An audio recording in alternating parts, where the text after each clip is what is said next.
अशा धर्मवीर कर्मवीर शूरवीर दानवीर छत्रपती शिवरायाला सर्वांनी जोरदार टाळ्या वाजून मानाचा मुजरा करायचा मायबाप। अशा छत्रपती शिवरायांनी 350 वर्षापूर्वी या महाराष्ट्राच्या मातीमध्ये हिंदवी स्वराज्याची स्थापना केली, कर्तृत्व गाजवलं आणि त्याच वेळी कुठंतरी म्हटलं गेलं धन्य माता पिता, त्याचमुळे त्यांच्या माता पित्याला धन्यता तुकोबारायसारख्या संतांच्या वचनातून द्यावी लागते।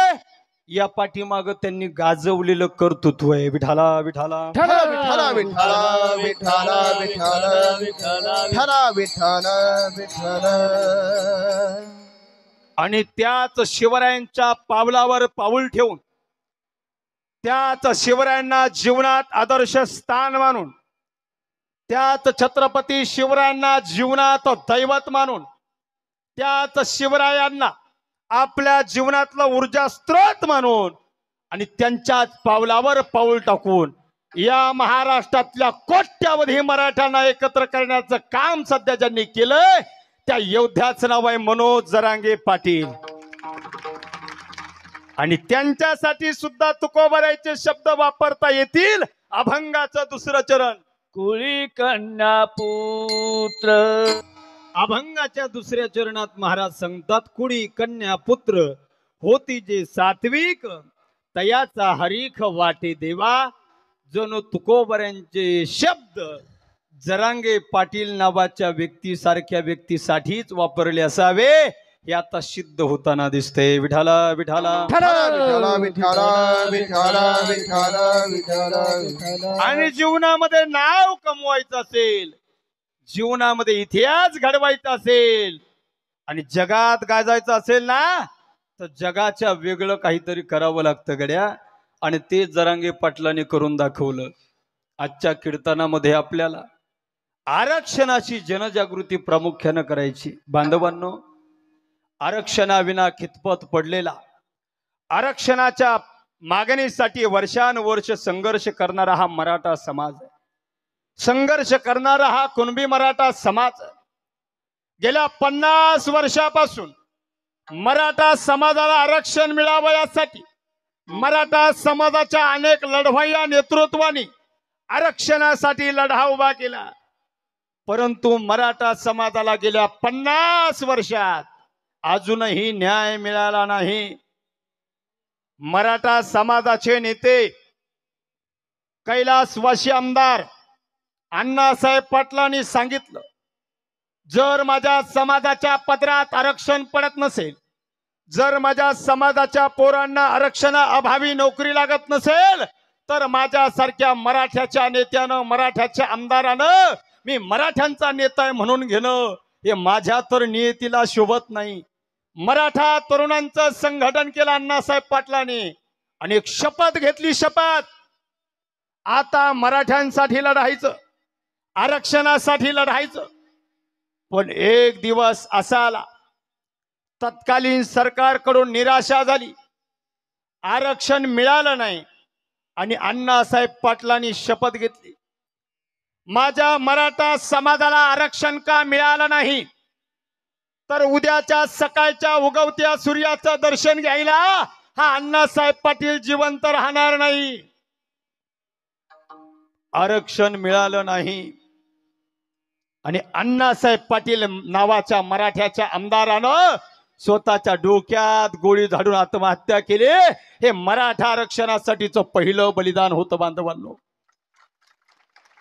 अण्णासाहेब पाटलाचं बलिदान, सुशिक्षित बेरोजगार होते, नोकरी लागली नाही आरक्षणाअभावी म्हणून त्यांनी आत्महत्या केली नाही, शेती पिकली नाही, कर्जबाजारी झाले म्हणून आत्महत्या केली नाही, तर जो माणूस स्वतः आमदार होता तरी त्या माणसानं आत्महत्या केली। याचं कारण गोरगरीब मराठ्यांना न्याय मिळावा यासाठी अण्णासाहेब पाटलाचं बलिदान होतं।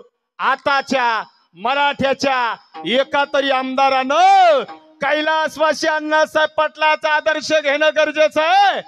नका मराठ्यांसाठी तुम्ही आत्महत्या करो, पण कमीत कमी तुमचे झाकलेले जबडे उघडा आणि तुमच्या तोंडातून आरक्षणाची भूमिका आक्रमकपणे मांडा. जर तुम्ही मराठा आरक्षणाची भूमिका मराठ्याच्या नेत्यांनी मांडली नाही तर आम्हाला शंका आहे तुमचं रक्त मराठ्याचं आहे का दुसरं कुणाचं. विठाला विठाला विठाला विठाला विठाला विठाला विठाला विठाला. अण्णासाहेब पाटलाचं बलिदान झालं, मराठ्यांना आरक्षण मिळालं नाही. अनेक दिवस आरक्षणाच्या प्रश्नावरती विरजन पडलं. अनेक क्रांती योद्धे तयार झाले, अनेक मराठ्यांचे नेतृत्व तयार झाले. अण्णासाहेब जावळे पाटील, देवीदासजी वडजे सर, विनायकजी मेटे साहेब या मराठ्यांच्या नेतृत्वाने मराठा समाजाला न्याय मिळावा यासाठी रात्रंदिवस खटाटोप केला. मराठ्यांच्या लेकरांच्या भविष्यासाठी आरक्षणाचा लढा प्रचंड जोमाने उभा केला. पण शेवटी पदरी निराशा झाली. मराठ्यांना न्याय मिळाला नाही, आरक्षण मिळालं नाही. आणखी काय आरक्षणाचं घोंगडं भिजत राहिलं. मराठा समाज पूर्वापार प्रमाणे आरक्षणापासून वंचित राहिला. बरीचशी वर्ष मध्ये निघून गेली आणि याच शिवछत्रपतींच्या महाराष्ट्रात अहमदनगर जिल्ह्यातील कर्जत तालुक्यातील कोपर्डी या ठिकाणी एक दुर्दैवी घटना घडली. श्रद्धा बबनराव सुद्रिक नावाच्या मराठा समाजाच्या आमच्या ताईवरती अन्याय अत्याचार आणि बलात्कार करून तिची निर्घोणपणे हत्या करण्यात आली. या घटनेचा निषेध करण्याकरिता महाराष्ट्रातील लाखो मराठा एकवटला आणि मराठा आरक्षणासाठी आणि कोपर्डीतील घटनेचा निषेध करण्यासाठी मराठ्यांनी लाखोच्या संख्येने मोर्चे जिल्ह्याच्या ठिकाणी काढले. त्या मोर्चाला नाव देण्यात आलं मराठा क्रांती मूक मोर्चा. मूक मोर्चाच्या माध्यमातून लाखो मराठे एकवटले आणि मराठ्यांच्या पोरांना वाटू लागलं आपण लाखोच्या संख्येने एकवटलो, आता आपल्याला नक्की न्याय मिळेल, आरक्षण मिळेल. अनेक मागण्या मराठ्यांच्या मोर्चात झाल्या. त्यातील दोन महत्वाच्या मागण्या. मागणी क्रमांक 1, कोपर्डीतील श्रद्धाताईवर अमानुष अत्याचार करणाऱ्या नराधमांना फाशीची शिक्षा व्हावी. आणि मागणी क्रमांक 2, मराठा समाजाची आरक्षणाची मागणी तात्काळ पूर्ण करण्यात यावी. पण तत्कालीन सरकारनं मराठ्यांची एकही मागणी पूर्ण केली नाही आणि मराठ्यांना गाजर दाखवण्याचं काम केलं.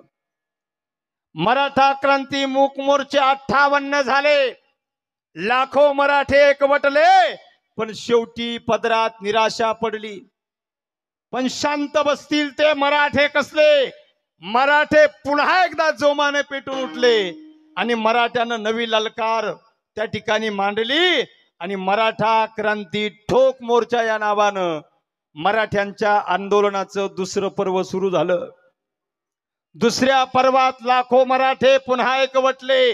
त्याच मागण्या घेऊन, तीच दिशा, तोच विचार घेऊन मराठा क्रांती ठोक मोर्चा ज्यावेळी निघाला, हे ठोक मोर्चा निसता नावाला ठोक मोर्चा होता. पण मराठ्याच्या कोणत्याच पोराने हातात काठी घेतली नाही, मराठ्याच्या कोणत्याच पोरानं हातात दगड घेतला नाही, मराठ्याच्या कोणत्याच पोरानं हातात माचीस घेतली नाही. शांततेच्या मार्गाने ठोक मोर्चे झाले. शिस्तबद्धपणा मराठ्यांनी दाखवून दिला. मराठा समाज हा संयमी समाज आहे. मराठा समाज हा संस्कारी समाज आहे. मराठा समाज हा शिस्तबद्ध समाज आहे. हे लाखो जमलेल्या मराठ्याच्या मोर्चामधून मराठ्यांनी दाखवून दिलं. म्हणून तर लाखो मराठ्यांच्या गर्दीमधून ॲम्ब्युलन्स गाडी एका मिनिटात बाहेर पडत होती. मराठ्यांचे संस्कार तिथं दिसले.